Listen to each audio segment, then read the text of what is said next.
कभी ऐसा महसूस हुआ है कि कोई भी चीज़ सीखना अपनी बस की बात ही नहीं? मतलब कोई सब्जेक्ट हो या कोई स्किल इतना मुश्किल लगे कि भाई ये तो हो ही नहीं सकता। आज हम एक ऐसी ही कहानी सुनने वाले हैं जो इस सोच को ना हमेशा हमेशा के लिए बदल सकती है। ये कहानी है वृद्धराज की, और ये कहानी हमें सिखाएगी कि जिसे हम लगन कहते हैं उसकी असली ताकत आखिर होती क्या है। तो कहानी में आगे बढ़ने से पहले एक बुनियादी सवाल, क्या लगातार कोशिश मतलब बिना रुके बिना थके लगे रहना, क्या ये सच में नामुमकिन को मुमकिन बना सकता है? चलिए इस सवाल का जवाब वृद्धराज की जिंदगी में ही ढूंढते हैं। तो बात है बहुत पुरानी, उस जमाने की जब स्कूल नहीं गुरुकुल हुआ करते थे, जहां बच्चे ना अपने गुरु के साथ ही रहते थे, वहीं सीखते थे, वहीं बड़े होते थे। और हमारी कहानी का जो हीरो है वृद्धराज, वो भी ऐसे ही एक गुरुकुल में पढ़ता था। लेकिन उसके लिए सीखना सच कहूं तो एक पहाड़ चढ़ने जैसा मुश्किल काम था। और ये फर्क कोई छोटा मोटा नहीं था, बल्कि जमीन आसमान का था। जहां दूसरे स्टूडेंट्स गुरुजी की बातें मानो हवा में ही पकड़ लेते थे, पाठ फौरन याद कर लेते थे, वहीं बेचारे वृद्धराज के लिए हर पाठ, हर श्लोक एक उलझी हुई पहेली जैसा था। मतलब कुछ भी पल्ले ही नहीं पड़ता था। और फिर धीरे धीरे जो होता है, उसके अपने ही साथी उसे मंदबुद्धि कहकर चिढ़ाने लगे। जरा सोच के देखिए, हर रोज ये सुनना कितना चुभता होगा। वो उदास रहने लगा और धीरे धीरे ना उसे खुद पर ही शक होने लगा था कि शायद वो सच में सीखने के काबिल ही नहीं है। साल दर साल गुजरते गए, लेकिन वृद्धराज की हालत में कोई सुधार नहीं आया। और फिर वो दिन आ ही गया जब उसके गुरु ने भी उम्मीद छोड़ दी। गुरुजी ने उसे अपने पास बुलाया और बहुत भारी मन से कहा, बेटा वृद्धराज, देखो मैंने हर तरह से कोशिश कर ली, पर ऐसा लगता है कि विद्या तुम्हारी किस्मत में ही नहीं है। तुम अब घर चले जाओ। सोचिए, किसी भी स्टूडेंट के लिए अपने गुरु से ये सुनना शायद सबसे ज्यादा दिल तोड़ने वाला पल होता है। तो बस हार और निराशा से भारी दिल के साथ वृद्धराज गुरुकुल से अपने घर की तरफ चल पड़ा। उसे अब पक्का यकीन हो गया था कि सीखना उसकी किस्मत में है ही नहीं। लेकिन कहते हैं ना, जब अंधेरा सबसे घना होता है तभी कहीं से रोशनी की एक किरण निकलती है।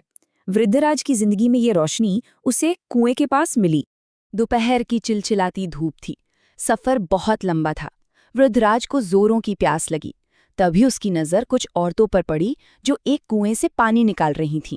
वो बेचारा पानी पीने के लिए उनके पास चला गया। जब वो पानी पी रहा था, अचानक उसकी नज़र कुएं के पत्थर पर बने गहरे निशानों पर गई। वो एकदम हैरान रह गया। इतना कठोर पत्थर और उस पर ये निशान, भला ये कैसे हो सकता है?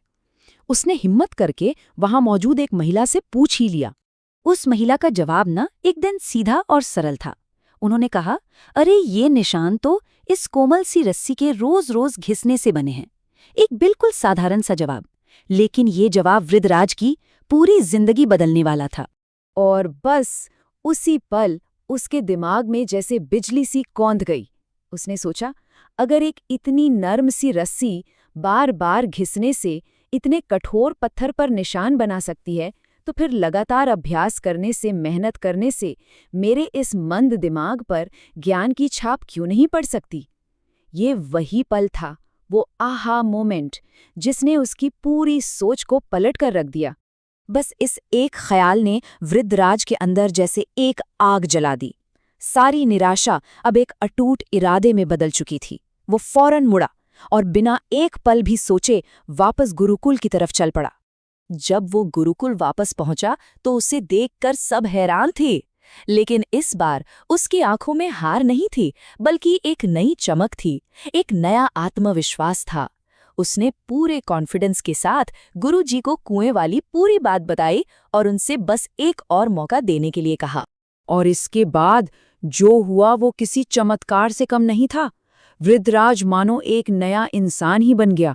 वो सबसे पहले उठता, सबसे देर से सोता, देर देर रात तक पढ़ता रहता, हर श्लोक को 100 बार दोहराता, तब तक जब तक वो उसके जहन में उतर ना जाए।